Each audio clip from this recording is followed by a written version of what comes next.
So here we have the Audi A3 on a 69 plate. I'm going to start off by showing you around the outside of the car, and then we'll hop in and run through some controls on the inside. But from the outside, you can see it's a 5-door car with alloy wheels.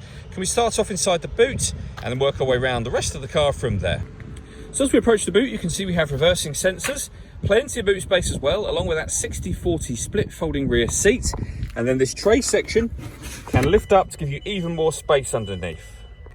Okay, so we're just going to work our way back round to the front of the car, and then we'll hop in and run through some controls on the inside. But now that we've done a full circle of it, you can see it's in excellent condition the whole way round. Just briefly before we climb in, I think this is what we're seeing the interior from this exterior point of view. There's plenty to run through on the dashboard, so let's hop in and we'll do that right now. Okay, now that we're inside the car, we're going to start with the dials. On the left-hand side, we have the rev counter, and on the right-hand side, the speedometer. In the middle, you can see the total miles for this car, which are 4,030. Above that, we have a digital readout for the speedometer. The information that is displayed there can be changed using controls on the steering wheel for various different menus.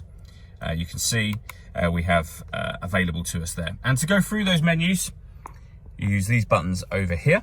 We've also got stereo controls over this side and this side, and then phone controls, as you can see. Underneath that, we have cruise control available to us just there. The phone can only be used after such time as you paired it up, and that is done over on the central screen just here. Under the telephone heading is where you will pair your phone up, and all the movements that I'm making on the screen are all being done using these collection of buttons. Essentially, mostly this dial, in fact. You can select things by twisting it around to highlight the option you want, and then push the button down, for example, for your satellite navigation. There's a full video that shows how the satellite navigation works on both our website and also on our YouTube channel as well. You can go into your radio menu from here, and you can see we have FM, DAB, and AM radio available to us. If you want to listen to your own music, that's done under the media heading just there. And again, plenty of ways to listen to your own music. They include Bluetooth audio, so you can stream your music wirelessly. We've also got USB input, SD memory card input, a CD player, auxiliary input. So loads of ways to listen to your music in this car. Working our way down, we have this collection of buttons here. So firstly, this turns off the stop and start. This car is designed to cut out when it's stationary in traffic to save you fuel. That system is now off.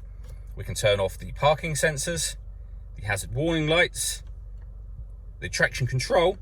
This button, if I press it now, you'll see, we'll fold the screen away. Press it again, and the screen will come back out. Below that, we have the air conditioning. So you can select the temperature, so hot, cold, fan speed up and down.